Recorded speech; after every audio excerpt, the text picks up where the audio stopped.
Oh, hello, and welcome to Easy Queen. I'm Gemstone, and yes, this is just how I hang out in my kitchen. I love me some soup. So tonight we're gonna start with chicken gnocchi soup. This is one of my favorite recipes. Okay, I've started with the saute function on the Instant Pot. Now that it's hot, I've already added a little bit of organic extra virgin olive oil. Now I'm going to add our bacon.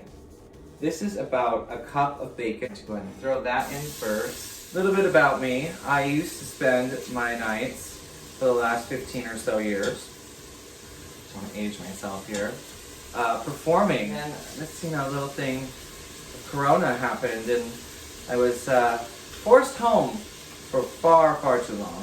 It's now been a year since I performed, and in that year I've gotten very, very, very addicted to my Instant Pot, as you can see.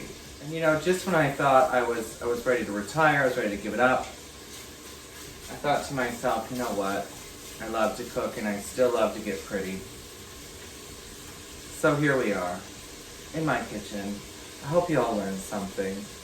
We're cooking some bacon right now, smelling so good. Alright, now that that bacon is almost done, we're gonna go ahead and add some other ingredients. Starting with some finely chopped carrots and another cup of finely sliced celery, and then about half an onion. Now one of my favorite things, minced garlic. It's been about 3 to 4 minutes. Starting to get a little caked up on the bottom, so now what we're going to do is I'm going to deglaze that with 4 cups of chicken broth.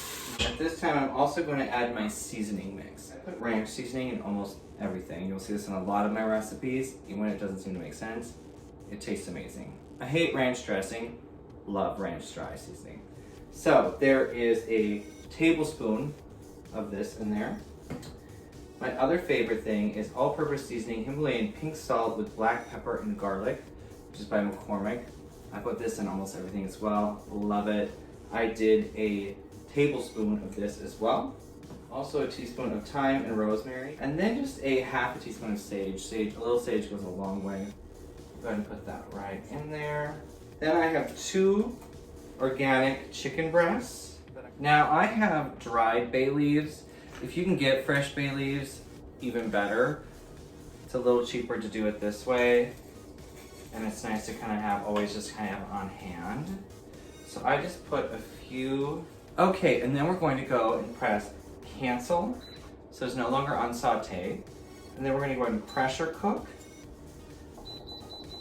And with this, we only really need to about 10 minutes. Go ahead and put your top on. Secure it. Make sure that your seal is to sealing, not venting.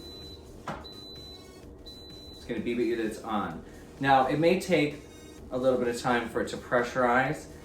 Little quick tip, if you want it to pressurize faster, you can use boiling water or boiling whatever liquid that you're using in it, and it will pressurize faster.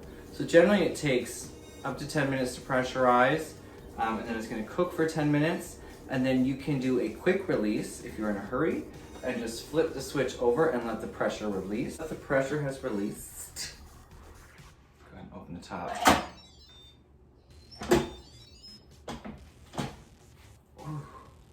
Smells so good. We're going to start with removing the bay leaves.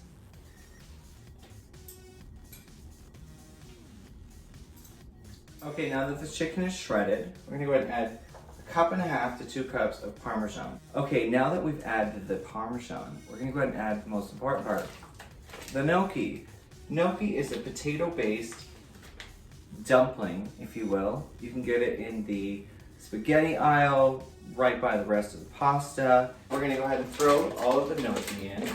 Once the gnocchi is done, it's time for the last few ingredients. We have about 3 cups of baby spinach, 1 cup heavy whipping cream.